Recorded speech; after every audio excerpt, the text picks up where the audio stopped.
Hi guys, it's Erin, and this is my August / Classicsathon wrap up / September TBR-ish.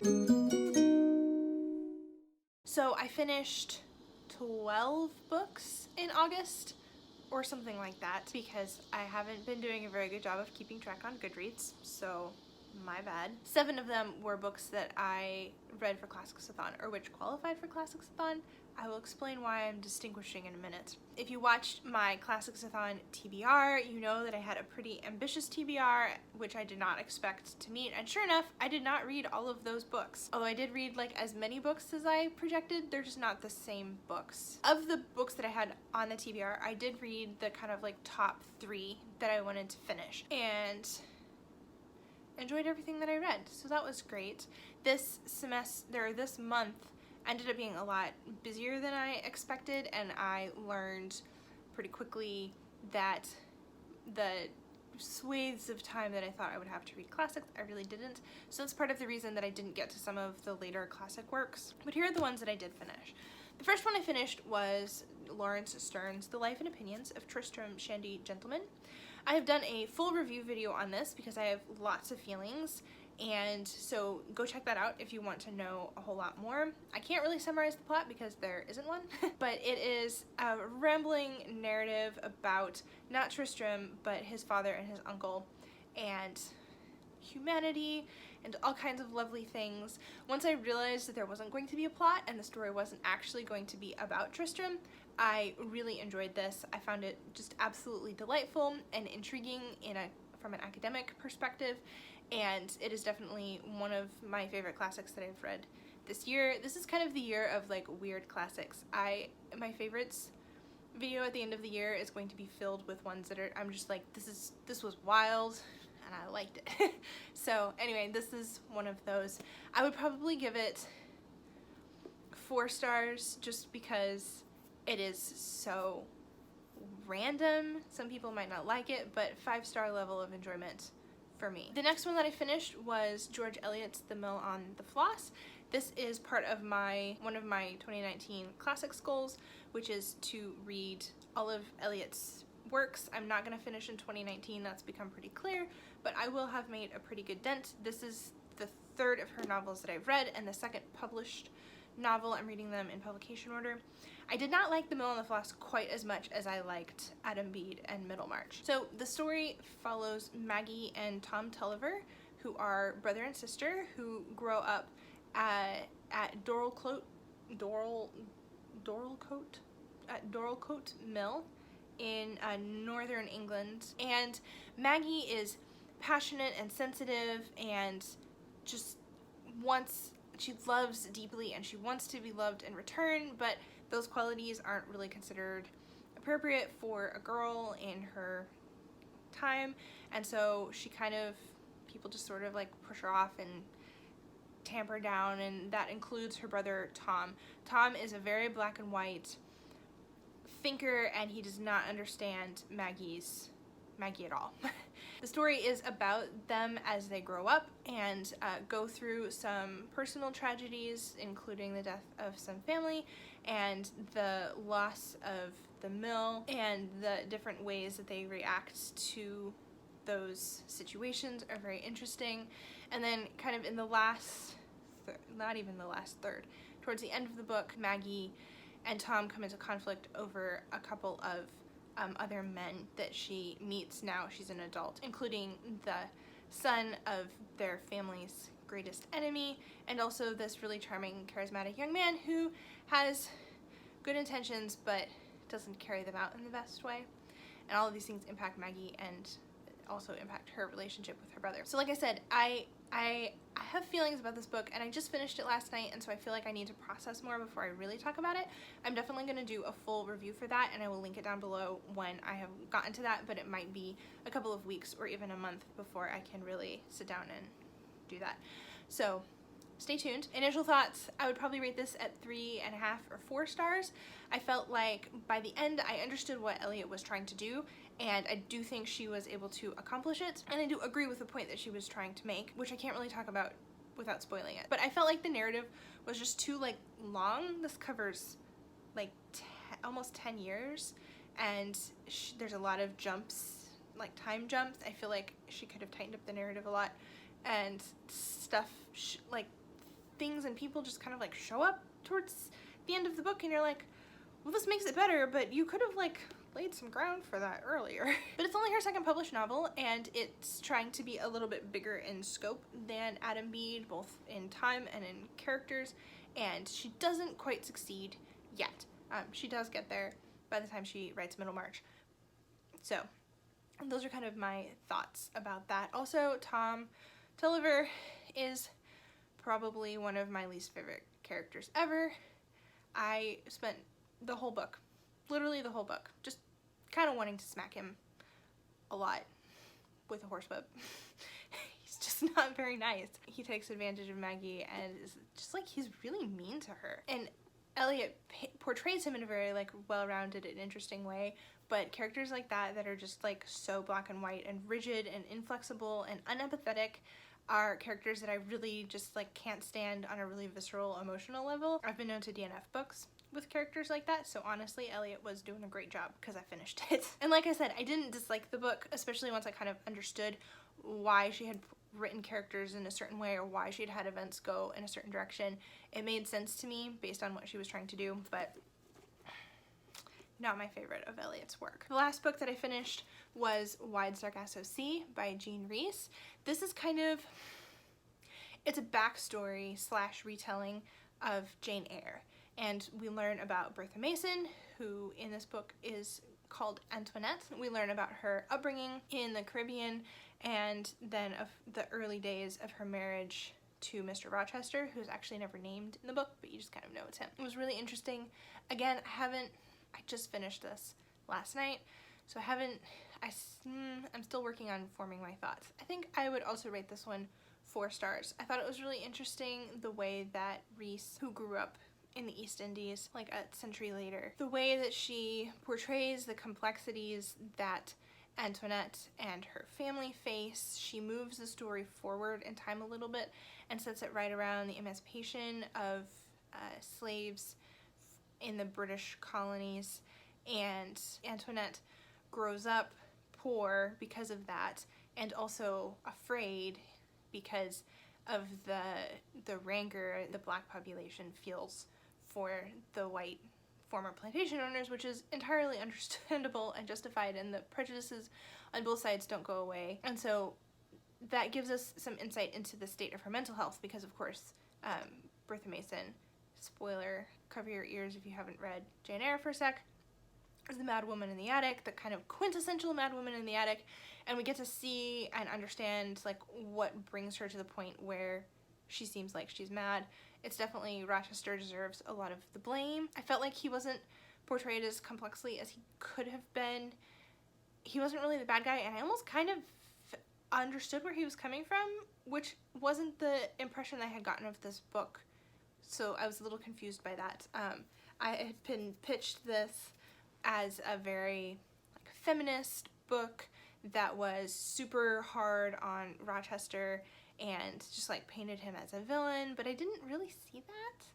So I don't know, maybe I need to think about it more or reread it or something. I mean, he's definitely like not a good guy, but you kind of understand a little bit like what he's reacting to, and the fact that he doesn't understand Antoinette's background certainly doesn't help. Anyway, everything goes in flames, literally, a couple of times. It's not a happy book, but it's really short and slim, and it was definitely interesting, and I'll be interested to reread Jane Eyre with this kind of backstory in mind. I think it will be interesting.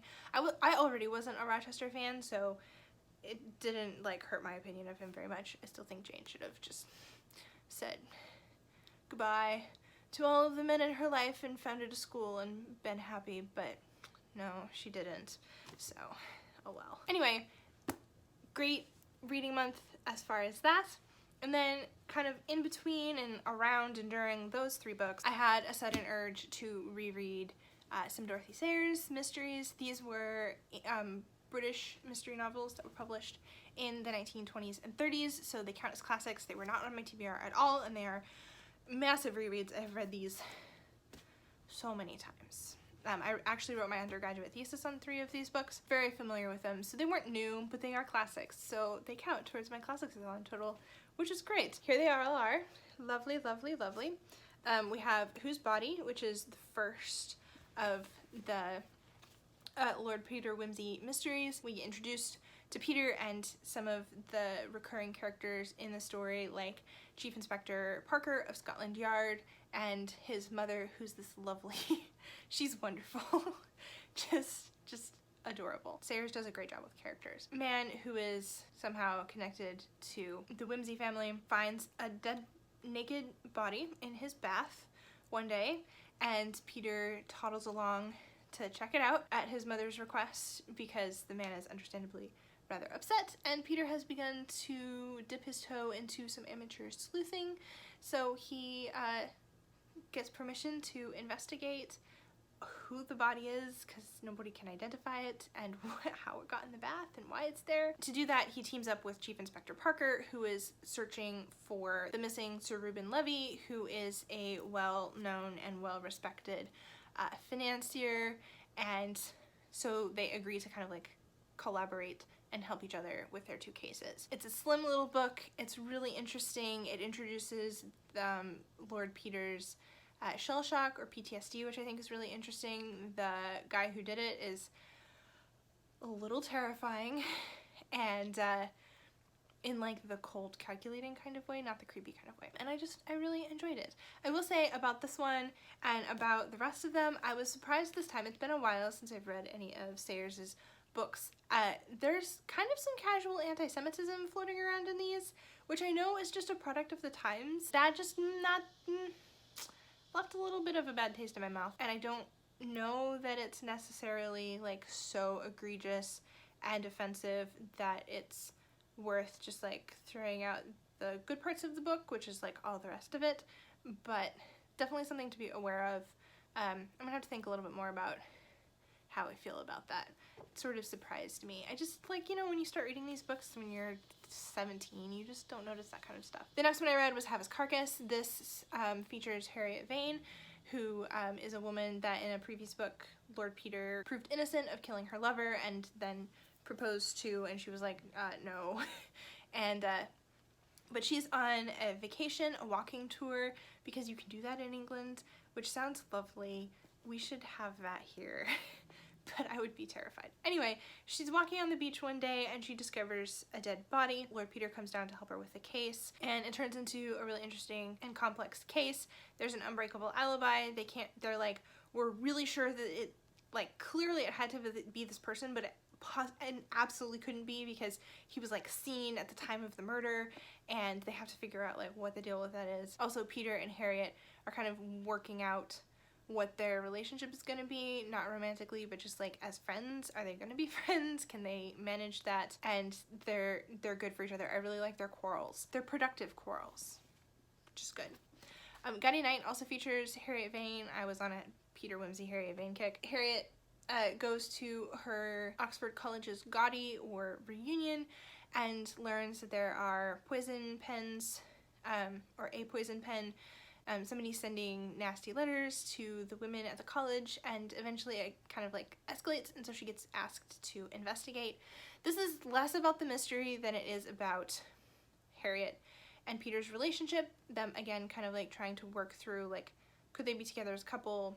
Is that even possible? Also, Harriet just kind of like figuring out who she is now with this kind of like the trial and the trauma of all of that is like enough in the past. She's become successful financially. She feels more confident in herself, and she's sort of like, what kind of person do I want to be? Sayers also, it's kind of feminist. Sayers explores like women's vocation and women's education, and of course like her, you know, she's writing to her own time in the 1930s, so some of the ideas that are up for debate seem kind of like obvious now, but it's really interesting, and I like the kind of Gaudy Night from a more academic perspective. And then finally, I am nearly finished with Busmans Honeymoon, but we're gonna count it anyway because I've read it a lot and I know what happens. Again, Peter and Harriet team up to solve the murder of a dead man that nobody liked, and another twisty, turny kind of case. So those were those four. I read some other books too. If you want to see what they are and maybe what I thought about them, you can check out my Goodreads. Like I said, I haven't been keeping up with it as well as I should, and I also haven't been rating stuff just because I don't know. or reviewing it, but if you're curious about how I felt about a book, feel free to comment. I will be happy to share my opinions with you. So I don't want to do a dedicated TBR video every month just because I'm not very good at reading prescriptively, especially because like I'm a mood reader, first of all, and also because all of my school reading is so prescribed that when I have my personal reading, I really I want to read what I'm in the mood for. But that said, I still have a couple of books that I'd like to get to this month, a couple of classics. So first of all, I will be beginning the Silmarillion readathon with Was Tolkien, who's on Instagram and Twitter. I will link that below if you would like to check it out. It starts September 9th. It's a very slow readathon. We're gonna take until the end of the year to finish this, but I thought it would be fun to read it with some people and discuss it and stuff instead of just reading it by myself. This is J.R.R. Tolkien's backstory to the Lord of the Rings, kind of. It starts with the creation of the universe and goes pretty much through the Lord of the Rings. It's a history, it's very epic. There are a lot of names that begin with F that are confusing, but I love it. It's really beautiful. It's written in a very different style from the Lord of the Rings, so beware of that if you have read Lord of the Rings but not the Silmarillion. Two other classics that I'd really like to get to this month. This is Pilgrims Inn. I really, really hate the cover. I almost didn't buy it because the cover makes it look like a Christian romance novel, and it is not that. In fact, I don't even really know a whole lot what it's about. It's about relationships, but not it's not a romance. A lot of people that I know really, really love this book, and so I've been meaning to read it for ages. I bought it last year sometime, and I just still haven't gotten to it, so it's time. I wanted some comforting books this month, I think, which is why I reached for the Silmarillion and Pilgrims Inn. I've heard that it's just one of those books that people return to when they just want something kind of comforting and lovely. And then the last one that I'd like to try to read this month is Cry the Beloved Country by Alan Paton. Alan Paton is a South African writer. Again, I don't really know much about it, but I've heard a lot of good things about the story. It was published in 1948, and I think in some ways it's about South African racial tensions and apartheid and stuff like that. So that one's probably not going to be very comforting, but it is short, so I'll read it when I'm in the mood for something a little bit more emotionally challenging. That is it then. Those are the books, the classics that I read this month, and the classics that I would like to read in the coming month. Stay tuned to see what I do actually read at the end of September. I would love to hear anything that you are planning to read or what your favorite book of August was in the comments below. Let me know, and thank you so much for watching. I will see you in my next video. Bye!